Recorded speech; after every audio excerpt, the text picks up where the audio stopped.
کسایی که به همین زنا مبتلا هستند، کسایی که به عرق نوشی مبتلا هستند، کسایی که همین درآمدهاشون از راه حرام است، اینا باید که خودشون دیگه زحمت نتن.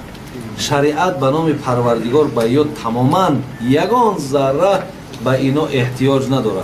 در شریعت ما کچتوا در کار، کچتوا در کار نیست. بله، ما در کچتوا در کار، ما در مسلمانی که همه گفتید همه چیزها ایستینی مسلمان باشه، مسلمانی که حقیقتا قرآن میگه ادخلوا فی السلم کافتا، با پرگی در دین بدرو. اینه که برادر هم نماز هم زنا، ببینید هم نماز هم عرق فروشی، هم مثال زنا هم عرق نوشی، هم دیگر اخی تماما یک مسخره در دین است، یک مسخره در دین می شود. از همین خاطر بسیار با یک پهلوان ما در جمعهمون حکایه میکردیم از قزوین ایران، ایرا مثنوی حکایه میکنن. میگه وقتی که رفت میگه گوشتینگیر بوده است، پیش یک نکال کزن رفته سوزنزن گفته است که انا میخوام که در همین پشتی من صورت یک شیر بزنی تا که مقصد اما آدمی که با من گوشتین میگیره حریفم. هیچ خیلی وقتی میبینن دستا پولی صورت پشتا صورت اکی همه حیبت داره که خب اما حیبت دما پیدا شد. خیلی سوزنزن اکو پول میگیره برای فرقش چی ہوتی؟ بعد میگه گفت مقصد با شکم بزن. گرفت سوزن او بعد زد که دوای این مرده که گوشتینگیر برآمد. او که از کجاش سر کردی؟ گفت از سرش سر کردم، ای کلای شیر. او که ترکش که گفت شیر به کلا میشه، ای دیگه جاش بگیر. خیلی که با سوزن باز زد، ای دیگه از کجاش سر کردی؟ گفت ای دنبش، ای گفت شیر به دنبا میشه، ای دیگه جا بگیر. خیلی هر گل میزنه، ای پشتش شیر به پشت میشه، ای شکم شیر به شکم میشه. بعد میگه سوزنزن دید که نه مقصدی کمه.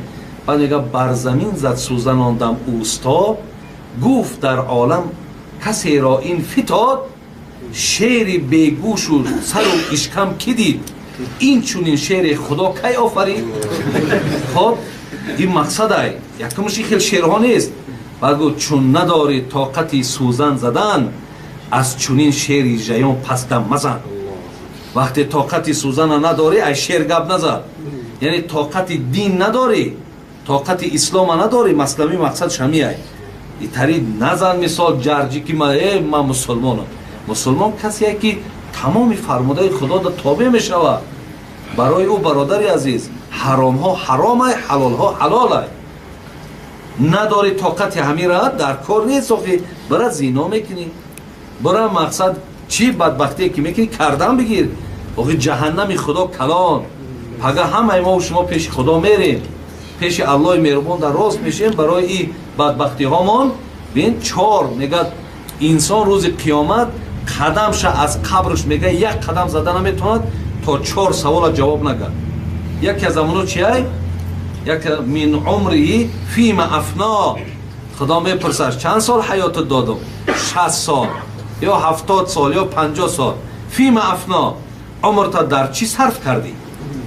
این سوال ای برادر از این قسم به بزرگی خدا این منظره میشوه، این فرموده ای، این یکون انکدوت نیست.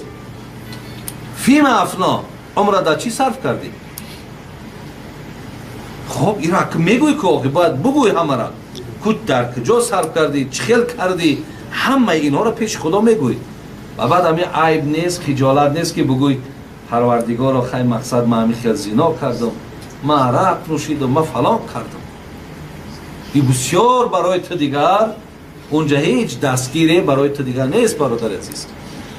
میگه حضرت ذوالجلال و الاکرام پرسد از شبهه و حلال و حرام، پرسد از ما چرا چنین کردی، این گناه کردی و آن کردی، تو که عبدی من که معبودم، امر و نهی که بر تو فرمودم، تو چرا برخلاف آن کردی، نفع خود را چرا زیان کردی، حد خود را چرا ندانستی در محلی که می توانستی. بین همش هم میتونستی که دادم شرایط عقل بود همه بود، چرا نکردی؟ بعد حضرت مولوی آخر چی میگه؟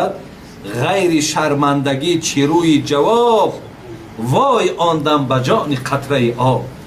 وقتی خدا که این خیل راستت کرد و این خیل پرسید و این خیل خطابت کرد، مولوی میگه وای به حالت که چی میشه به سری تو. برای این برادره از اندیشه کنیم، به خدا قسم این دنیا بی صاحب نیست. محترم خداوند گاوی بی شاخبر نآفریده. الله میگه و من خلقت الجن والانس الا لیعبدون. آفریدمت برای عبادتم، آفریدمت برای بندگیم، آفریدمت برای اطاعت کردنم، نه برای مثال هر چیزی که بخوای کردم بگیری. این خیلی ما برای تو رخصت نمیتم. خدا میگه